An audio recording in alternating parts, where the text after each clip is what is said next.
आजिर video रे आमे मंगल पांडे को जीवनी विषय रे जानिबा। मंगल पांडे भारतर प्रथम स्वाधीनता संग्राम 1857 सिपाही विद्रोहर जड़े मुख्य नायक एवं अग्रणी शहीद थे।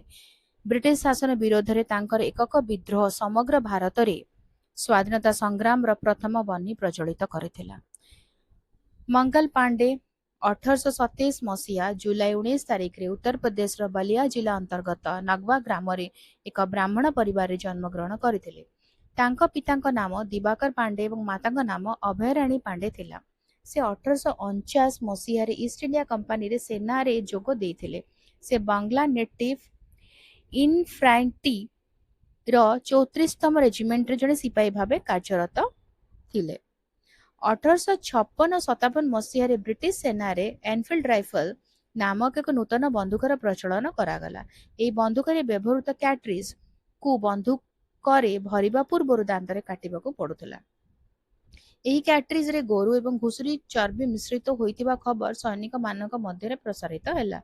गोरु हिंदू मानक पई पवित्र और घुसुरी मुसलमान मानक पई निषिद्ध होइतिबारु या उभय धर्मर सिपाही मानक धार्मिक भावना को गभीर आघात पहुंचाइथिला। मंगल पांडे एही कैट्रिज व्यवहार करने को स्पष्ट मना करी देइथिले। तापरे आसीथिला बाराकपुर घटना।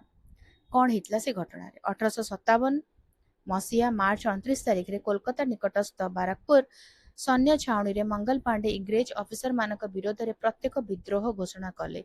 से निज साथी सैनिक मानकु देश मातृकार स्वाधीनता पई आगे आसीबाकू आह्वान देइथिले। जेतेबेले ब्रिटिश ऑफिसर लेफ्टिनेंट बो एवं सार्जेंट मेजर ह्यूसेन तांको गिरफ करने को चेष्टा कले। मंगल पांडे तांको उपरको आक्रमण करी गोली चालना करथिले।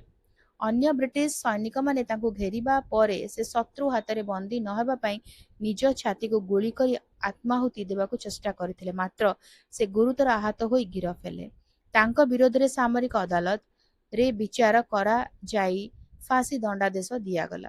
ब्रिटिश सरकार फांसी पाई 1857 एप्रिल 18 तारिख धार्य करथिले। किंतु सैन्य छाउनी रे विद्रोह व्यापीबार भय रे से तांको निर्धारित समय 10 दिन पूर्वरु 1857 एप्रिल 8 तारिख सकाळे बाराकपुर ठारे फांसी दिया जाइथिला। मंगल पांडे को आत्म बलिदान परे मीरठ, दिल्ली, कानपुर और लखनऊ आदि स्थान रे 1857 सिपाही विद्रोह व्यापक रूप नेइथिला।